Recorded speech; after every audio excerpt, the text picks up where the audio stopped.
Wisconsin's General Assembly was finally able to approve stripping most collective bargaining rights from the state public workers after being disrupted most of the day by protesters. The Senate approved a similar bill yesterday. Governor Scott Walker says he'll sign the legislation as quickly as possible. Angry pro-union demonstrators have not only been disrupting the democratic process, they've been issuing death threats like this one to Wisconsin's Republican leader. Quote, "We have all planned to assault you by arriving at your house and putting a nice little bullet in your head." Wow. Take a look at what else has been transpiring within the last 24 hours. This is a violation of law. No, Mr. Chairman.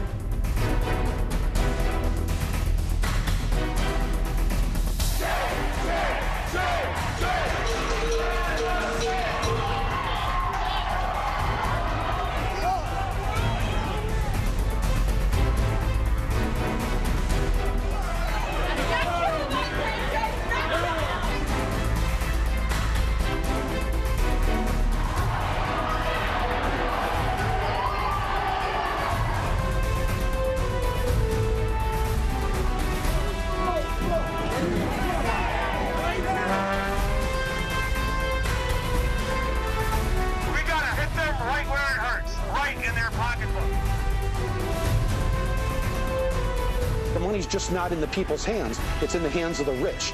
Just take a look at this, okay? Because this is what's coming for you, because the people aren't going to take it anymore. They're going to demand that your ass is in jail. You've taken our money, we want the money back. How many more people do you think you can throw out of their homes before they do revolt? There's going to be a massive student walkout Friday afternoon. A nationwide student walkout of high schoolers. Last hour of school, you walk out of that school.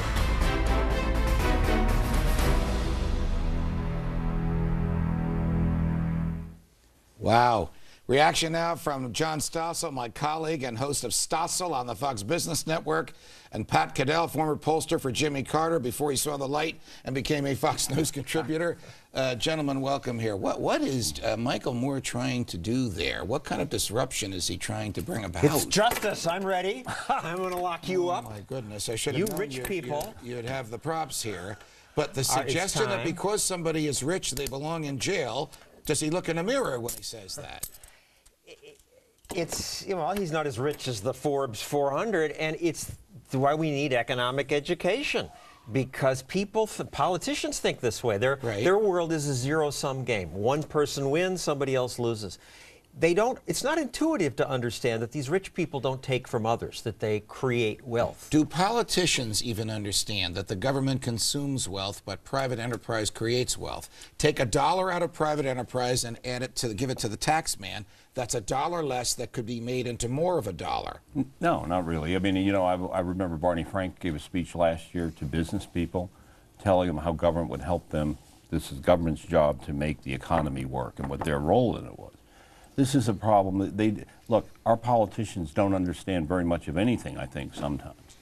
They're proving but the last most people days. don't understand that. No, it's they not don't, intuitive. But it's not intuitive, but we don't educate anybody about anything, and that's the story. Oliver Stone movies don't get. Right, that's the extent of education. Do you think these protests are going to get worse? I mean, this guy is calling for children to leave their schools on a Friday afternoon. You talk about endangering the welfare of a minor. What is his bag? I'm not in the prediction business. That's his bag. I won't go there. I don't know what'll happen. All right, but obviously people need to understand that this is not going to help America when this kind of thing happens. No, I mean, you're seeing things blow up today in a way. You know, you would have thought it was the Tea Parties at the state capitol at Madison based on last year's coverage by the mainstream media of protests. But no, this is going to get worse because there's a belief that you can move this now in the streets. It's an insane belief. This is a misunderstanding of the public opinion in this country. The Republicans, and let me just say this, have done the worst job ever to make their case. Go back to the point John just made about education, to explain the difference, as Chris Christie did 2 weeks ago, between teachers and teachers unions. I think the Republicans in Wisconsin did a terrible job. Awful. They did the right thing legally, but politically and from a PR point of view, they were awful. You must tell people what you're doing and why.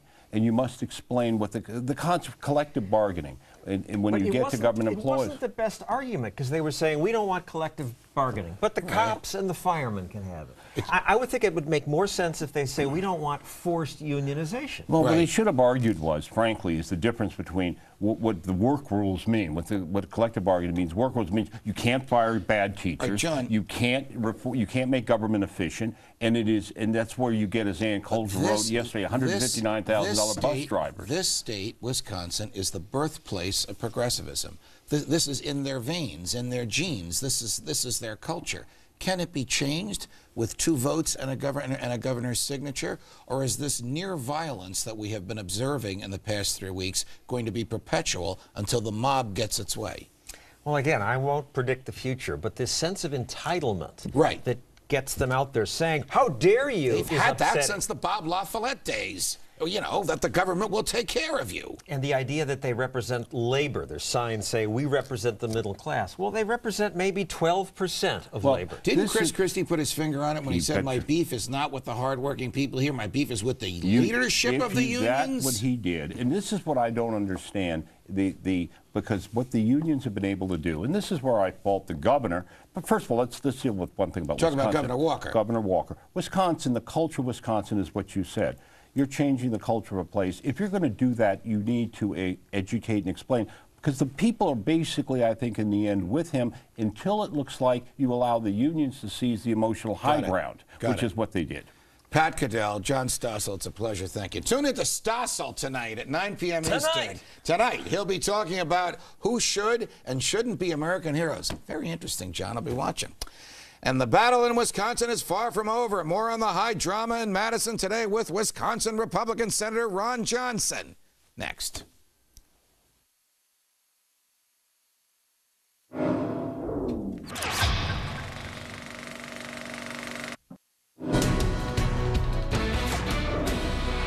Back now with more on the developments in Wisconsin today. I'm joined by Republican United States Senator Ron Johnson from Wisconsin. Senator Johnson, welcome here. Welcome to the Glenn Beck program.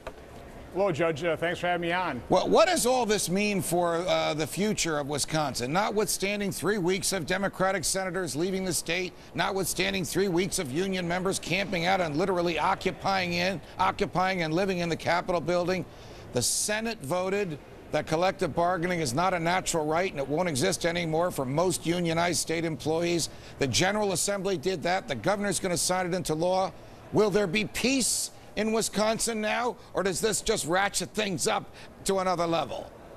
Well, I certainly hope there will be some peace. You know, it's kind of funny. I've been signing up to do these interviews, and I want to talk about the out-of-control spending here in Washington, but the events in Wisconsin keep overtaking events. But you know, Judge, I heard a little bit of your earlier conversation with Pat and John, and I totally agree. This, you know, Republicans, we respect anybody who works hard to build a good life for themselves and their family. This is not a fight against teachers or any other public sector employees. This is about returning balance to the negotiating table when local governments have got to start balancing their budgets as well. And we're just trying to, you know, I think Governor Walker is just trying to return that balance. And that's what's necessary as Wisconsin faces a very difficult fiscal situation. Let me try this out on you, Senator. I think it's about trying to run government as if it were a business, not as if it were a candy store. I think that's what Governor Christie in New Jersey, Governor Daniels in Indiana, Governor Kasich in Ohio, and certainly at the vortex of all this, your own Governor Walker in Wisconsin have been trying to do. And when you are the person who has their hand in the cookie jar and can take all the candy you want, you don't like it. And so those people were upset by it. It'll take a while for business virtues of not spending more money than you take in to affect everybody, but it's a culture change in Wisconsin, isn't it? Well, absolutely. And let's face it, I was a business person for 31 years. You not only have to balance a budget, you need a surplus. And so it is kind of a discipline, but you know, there's even a difference between the state and the federal government. The reason the state has got to balance its budget, it is constitutionally required to do so. Right. The federal government doesn't. And if you take a look at what's happening in Wisconsin, the protests, the anger, the angst, that's over trying to close a $1.8 billion a year deficit. Right. The federal government's deficit this year will be $1.65 trillion. Judge, that is almost 1,000 times worse. Understood. And that's, again, that's why I'm going to be devoting my time and energy to see what we can do to keep from bankrupting this nation. Do you and your colleagues in the Congress, particularly Republicans in the Senate who are in the minority, recognize that we are facing an abyss, that the $14 trillion cannot be repaid, that the president wants to add another $1.6 trillion to it? Stated differently, will you vote not to raise the debt ceiling to stop the government from borrowing because they're so addicted to borrowing they won't stop unless the law prevents them? All we are talking about on the Republican side is what we can do to put hard spending caps, constitutional amendments. Bob Corker's got a statute that he's offering that would limit spending to a certain percent of GDP. We've got to put 3 or 4 or 5 or 6 different straitjackets on this federal government to get it to stop the madness, the madness in terms of out of control spending. So that is all we're talking about. And you bet I'm willing to absolutely be guaranteed that those hard spending caps are in place. Got it. Senator Johnson, Senator Ron Johnson from the hotbed state of Wisconsin. It's a pleasure. Thank you for joining us. Thanks for having me on. Imitation may not be the highest form of flattery. Details on an international movement making its way to the United States. You ready for this? The Progressive Tea Party. Here's a look at their most recent protest. Bank of America, pay your taxes. When you don't pay your taxes, we have to fire firefighters and teachers and public servants. You're a tax dodger. At Bank of America, you're bad for America. Pay your taxes. Tax dodgers! Bank of America is a tax dodger. Pay your taxes. Pay your taxes! Do you pay your taxes? I do!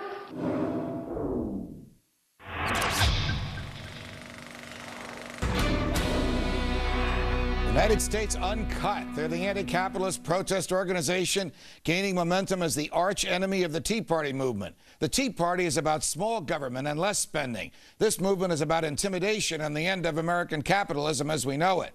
Joining me now is Kyle Olson from Education Action Group, and Amy Kramer is chair of the Tea Party Express. Amy, how are you going to keep these people at bay? How are you going to keep them from trying to co-opt your message? Some of them even call themselves Tea Partiers, don't they?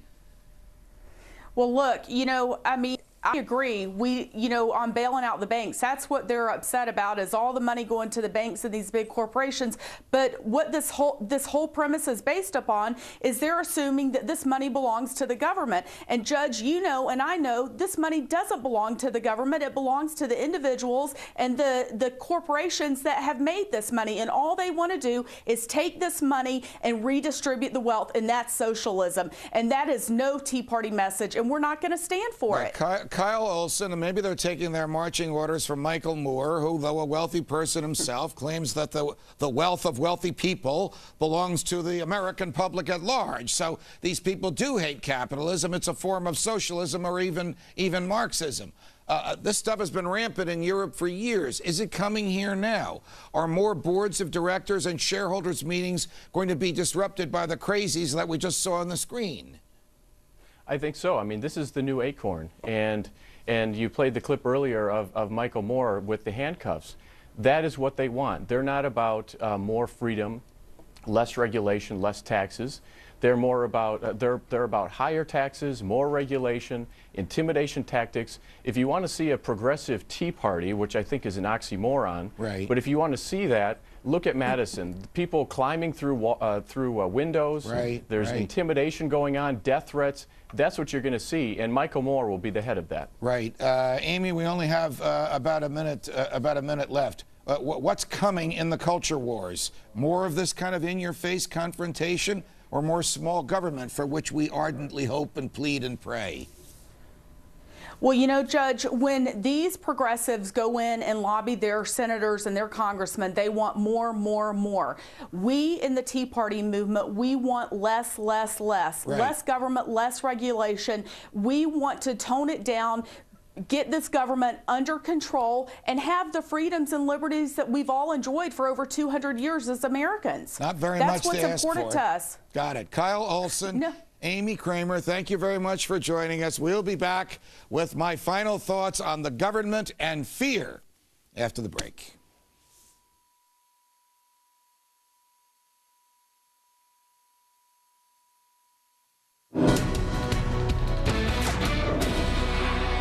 Does the government work for us, or do we work for the government? Would you own, invest in, or voluntarily patronize a business that operates the way the government does? Tonight, the government and fear. What's wrong with the government? What's wrong with the government is that we have come to expect too much from it. It takes too much of our wealth and suppresses too much of our freedom. It recognizes no limitations on its own powers, and it believes that just because it does something, whatever it does is right and proper. It's too big, saps too much wealth, has a monopoly on force, and is ever growing. Beginning about 100 years ago in the so-called progressive era, the government at every level in America began to intrude upon the lives of ordinary Americans.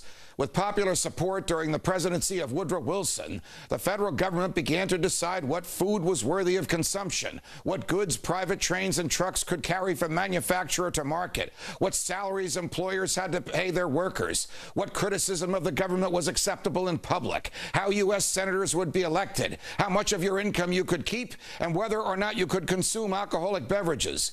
None of those powers was granted to the federal government in the Constitution.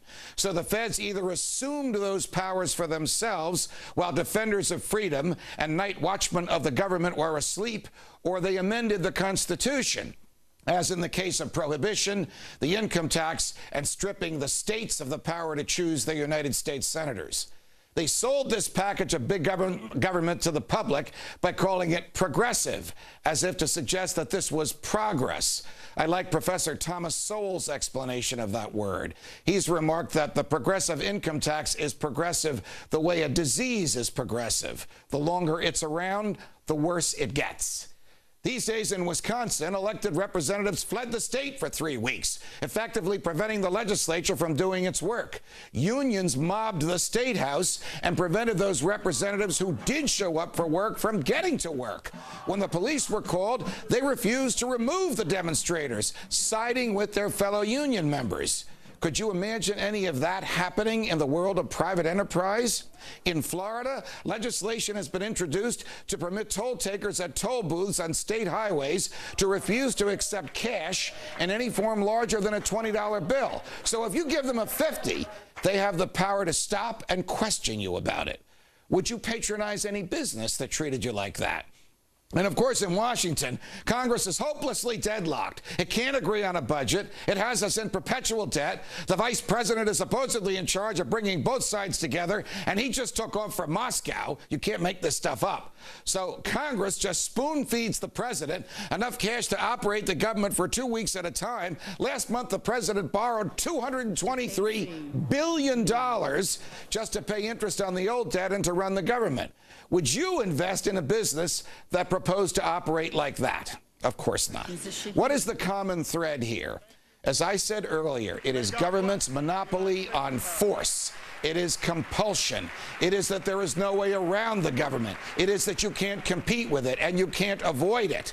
The children will show up at lousy schools and the taxpayers will continue to fund them because the government forces us to pay for these schools and folks don't have the money to send their kids anywhere else.